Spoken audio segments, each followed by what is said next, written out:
Assalamualaikum warahmatullahi wabarakatuh.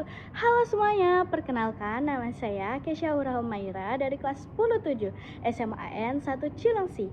Kali ini dalam video tugas kali ini saya akan membacakan puisi yang berjudul Yang Fana Adalah Waktu, karya Pak Sapardi Djoko Damono. Selamat menyaksikan. Yang fana adalah waktu. Kita abadi, memungut detik demi detik, merangkainya seperti bunga. Sampai pada suatu hari, kita lupa untuk apa. Tapi yang fana adalah waktu, bukan? Tanyamu, kita abadi.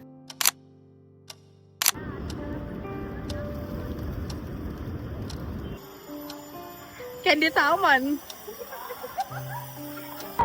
Hai guys, Hai guys, kita udah sampai di UI bersama orang Depok.